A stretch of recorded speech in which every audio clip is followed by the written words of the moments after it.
It's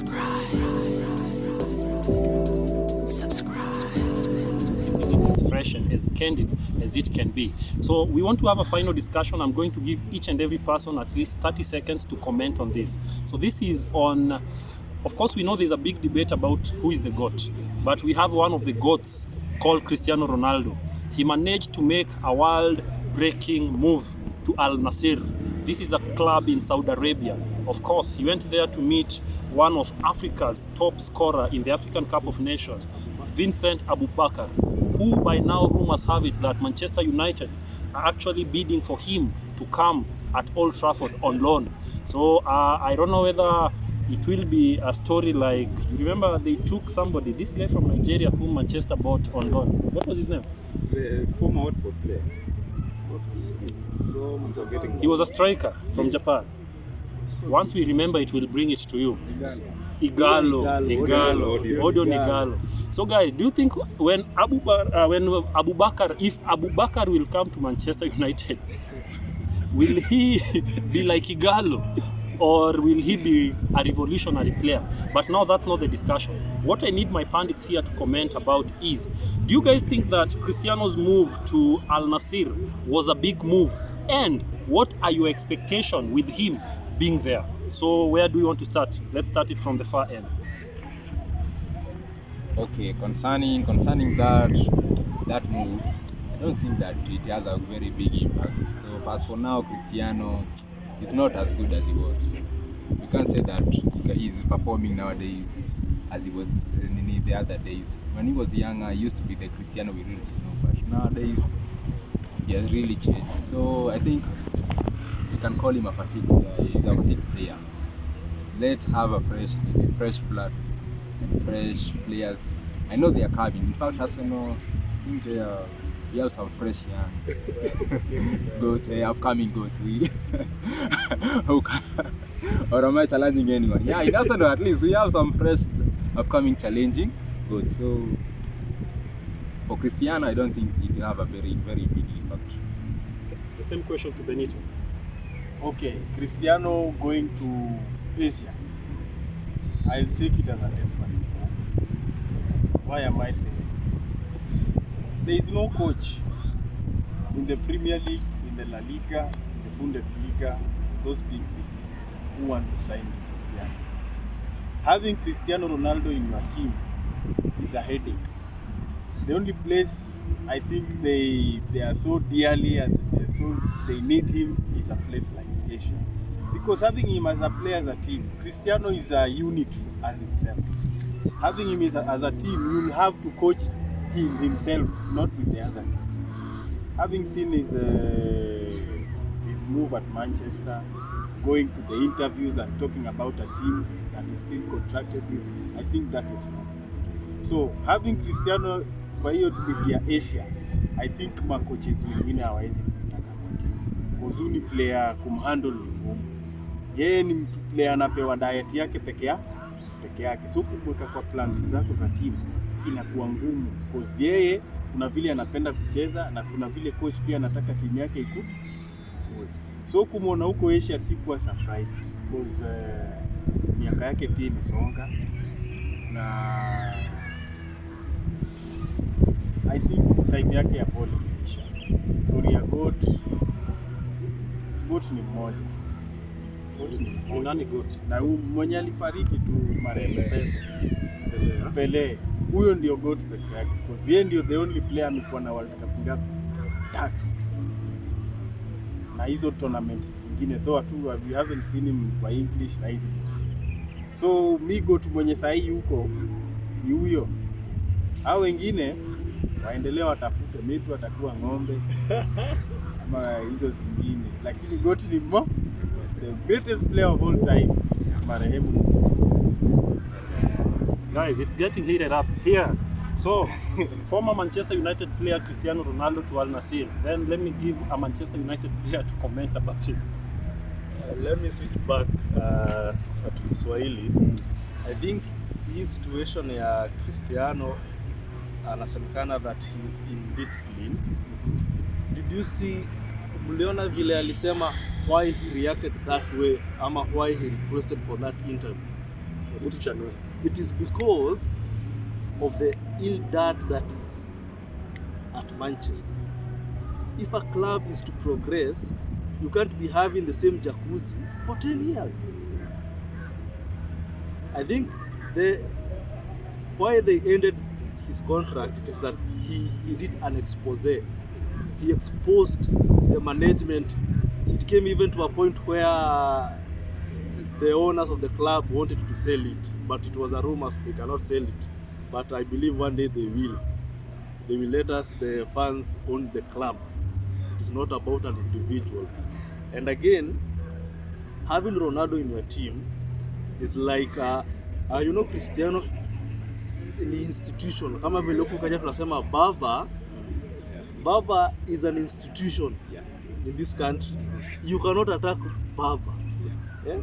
That's why if you have Cristiano, you should know how to handle him specifically. Because once he came back to Manchester, I believe he asked Akina Rashford that they should change their diet, they should eat fruit. Hadi mliona kwa ile interview nyingine alikuanga kuweka Coca-Cola hapo alitoa yote. Kwa sababu gani? Hata ukiangalia vile anapiga zoezi, kama jana niliona amepost picha Facebook.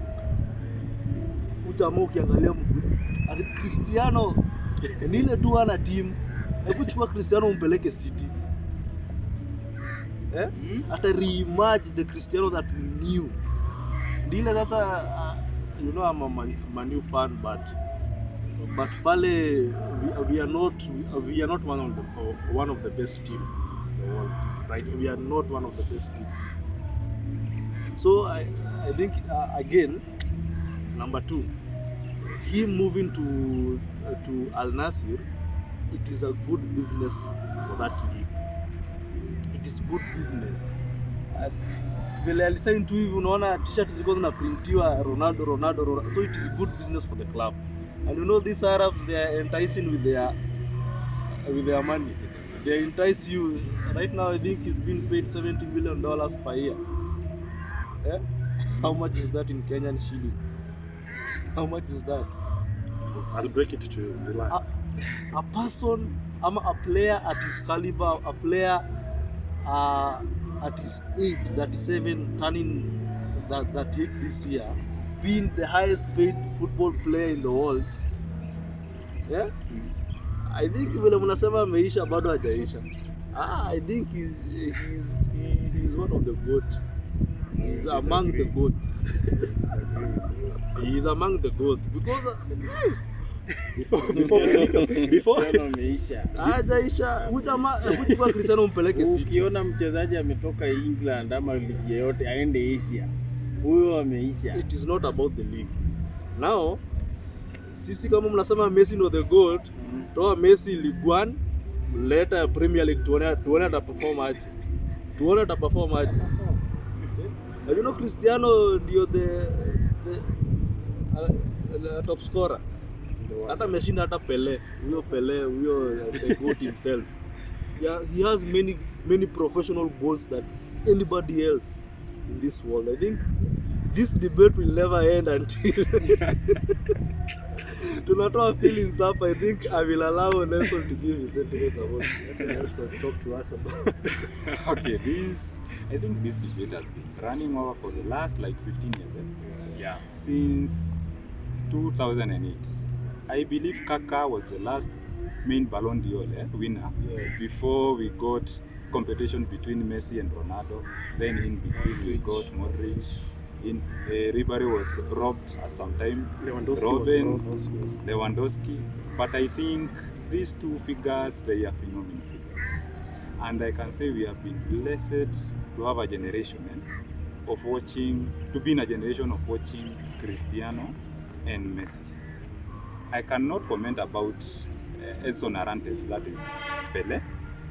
I think I got to find some few YouTube clips about Diego Armando Maradona, but I can say I'm blessed to have watched 15 unlimited years of football for these two great rivals.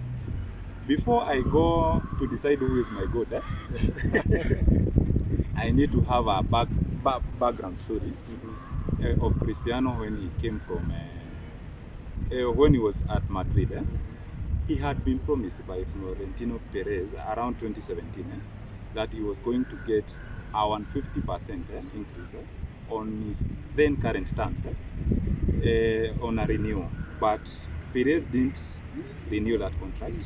I think Perez is a very pragmatic leader in that Real Madrid management.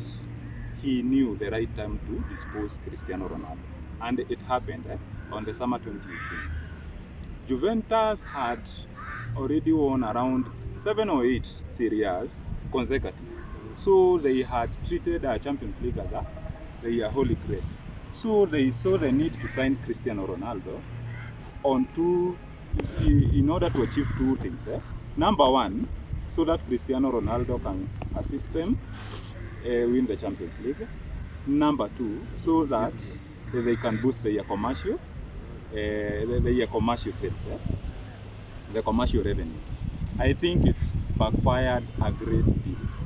Cristiano left Juventus at a very low level, a very disjointed team. Politics were getting to the new levels, which made Cristiano to leave that club. Then I can remember Ole Gunnar at Manchester United, when they were about to sign Cristiano, had already managed to get his preferred top striking. That is Martial, Rashford, and then we had who again? Cavani, the Uruguayan striker. They had managed to form a very good chemistry, and they were looking forward to having a good season. Then boom, came in Cristiano Ronaldo. The chemistry was lost. Rashford was on numerous times found mumbling some few complaints here and there, saying that Cristiano came with his politics and managed to disrupt the chemistry of the team back then. And I can say Cristiano Ronaldo single-handedly managed to sack Ole Gunnar. I can say that comfortably. Because number one, he is a very political figure. He wants things to be done his way. Again, his career, I know I'm going to get around a number of haters on the comments that I'm going to make. Yes, but please. I can say this, Cristiano Ronaldo career has been made of being parasitic to other players' careers. I can give you an example. Look at Manchester United before before he was signed to Real Madrid. Rooney lived under the shadows of Cristiano Ronaldo. What happened when Ronaldo departed? Rooney got to the phenomenal levels. Rooney was that player who could play almost all 11 positions. He got to the new levels. His playing levels, I can say that he's playing. I'm at a loss of words. I can switch to Kiswahili. Please. I can say that his game was being minimized due to the presence of Cristiano Ronaldo. But then again, what happened to Karim Benzema? Karim Benzema was switched to the wing when Cristiano went to Real Madrid. What happened to when Cristiano departed to Juventus? Karim Benzema got the Ballon d'Or. So I can say this, Juventus thought that by getting Cristiano Ronaldo, they were assured of getting a Champions League. What happened? They didn't get it. True? Yeah. Because Cristiano Ronaldo had been living his career against in the expense of other people's careers. Fast forward to this debate now. Okay, before I go to the debate of the GOAT, I'm going to have a comment about his transfer to Alnassr. I think it's a win-win situation. United managed to win by managing to dispose a very politicized figure. They won on that.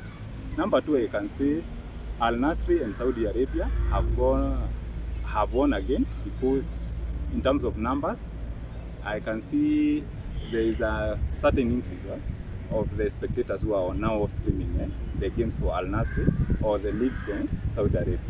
Number two, they want to make him an ambassador because they are contesting to get to host the World Cup of maybe 2030 or 2034.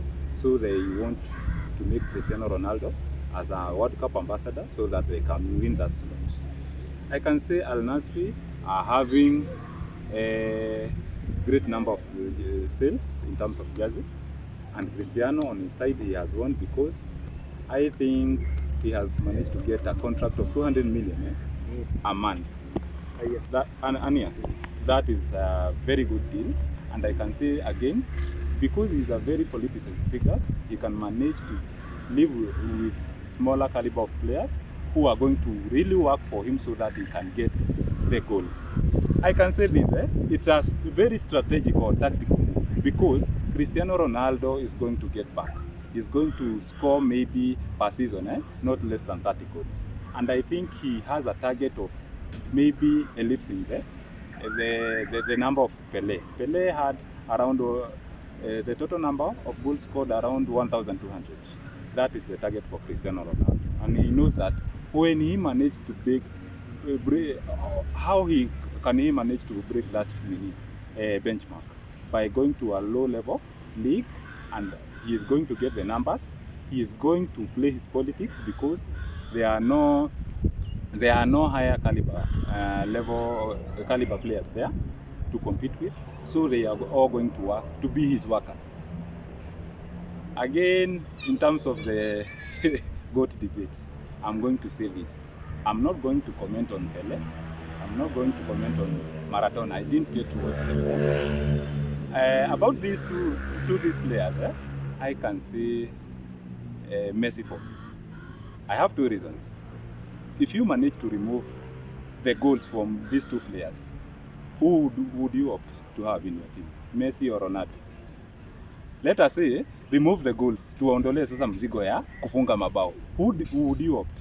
Me, I'm going for a playmaker. I'm going for a genius dribbler. That is Messi.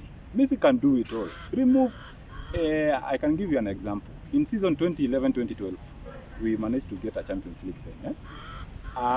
He managed, in that current year, he managed to get 91 goals.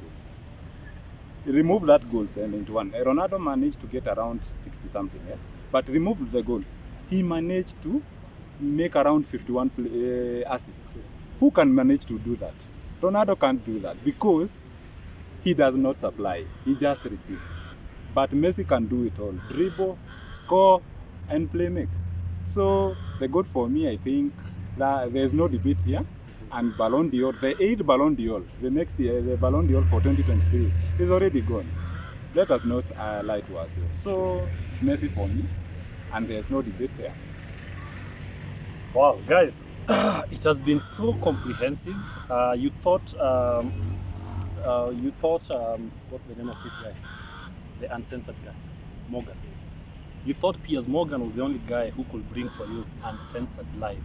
Then you're getting it here from the Gatekeepers TV. We are actually attacking it from all directions, from all angles as it comes. So guys, I think that should be it because I think we've actually exhausted everything. In this single video, I think this marks a record video which we've shot for almost an hour. So it's been one of those videos. So thank you guys to my panel. It's an honor. Thank you so much for gracing the show. So I think until next time, guys, Subscribe. Become a subscriber today.